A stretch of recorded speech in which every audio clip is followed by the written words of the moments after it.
Также приезжала Елена Милашина, это такая действительно бесстрашная журналистка, которая пишет в «Новой газете» о тех вещах, которые не только в Чечне, но и вообще в российских СМИ замалчиваются.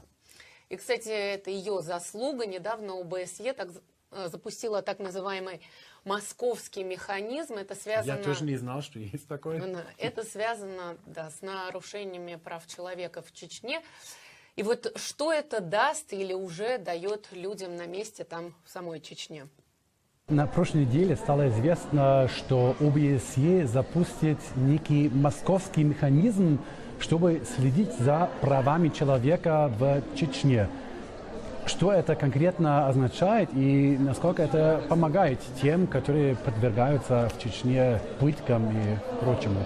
Ну, на самом деле это вообще-то исторический прецедент. За все время существования ОБСЕ московский механизм, что подразумевает собой практически международное расследование тех или иных преступлений против прав человека в конкретной стране, участницы ОБСЕ, был запущен всего 8 раз, вот это 8-й раз. И впервые он был запущен против России. Дважды инициировала такой механизм сама Россия, в том числе в отношении расследования преступлений НАТО в Югославии.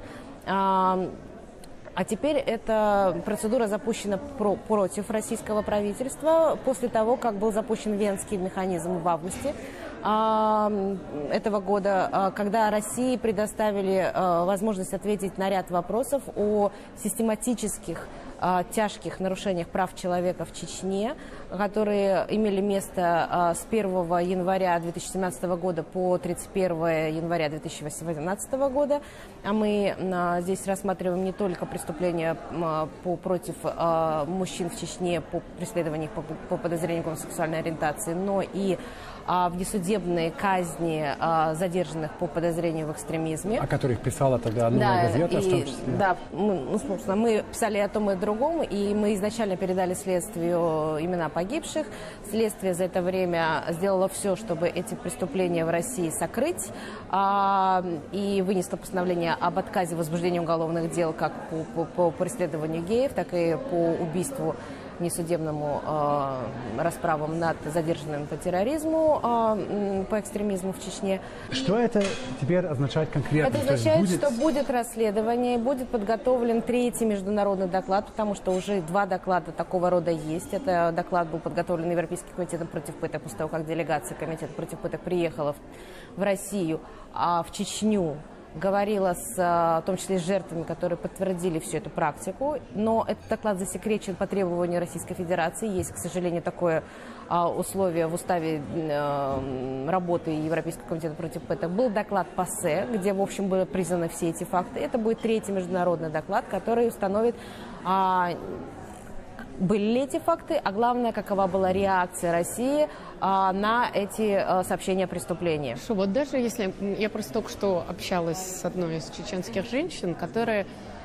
Мне кажется, у них не совсем есть доверие вот к каким-то европейским непонятным структурам. Ну, для них они непонятные. Они не верят в их действенность. Она мне говорит, Чечня – это Бермудский треугольник. Там ни у кого нет никакого влияния. Вот какие-то конкретные действия, как вы думаете, будут после этого? Да, конкретные действия начинаются с того, как будет признана и названа проблема.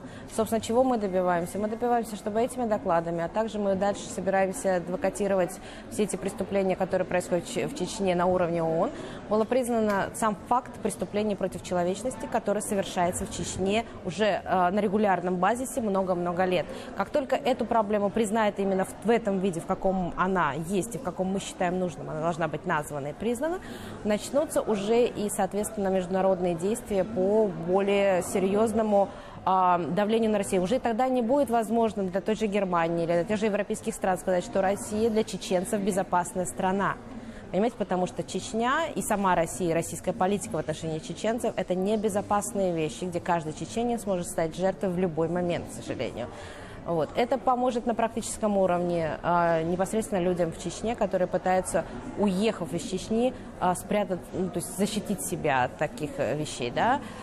Потому что по-другому защиты у них, другой защиты у них просто нет. И я думаю, что это действительно будет иметь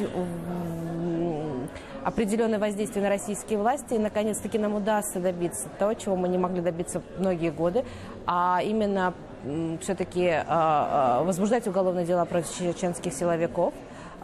Точно так же, как они возбуждаются, с большим трудом, да, но возбуждаются во всех других регионах Российской Федерации. Пытки не только чеченское ноу-хау, пытки распространены в России всей, но отличие всей России от Чечни, там можно привлечь полицейских или работников СИН, тюрьмы, да, к ответственности, и таких дел немало.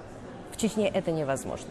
Ну, только после журналистских скандалов. Нет, невозможно. Не в Чечне, не... я вам говорю да. про ту же Ярославскую колонию. Ну, тем не менее, да. понимаете, а сколько было скандалов в Чечне? Нигде в другом регионе не убивают просто так людей задержанных. Это происходит только в Чечне. И даже после скандалов, после международной огласки, это ничего не сдвигается с места.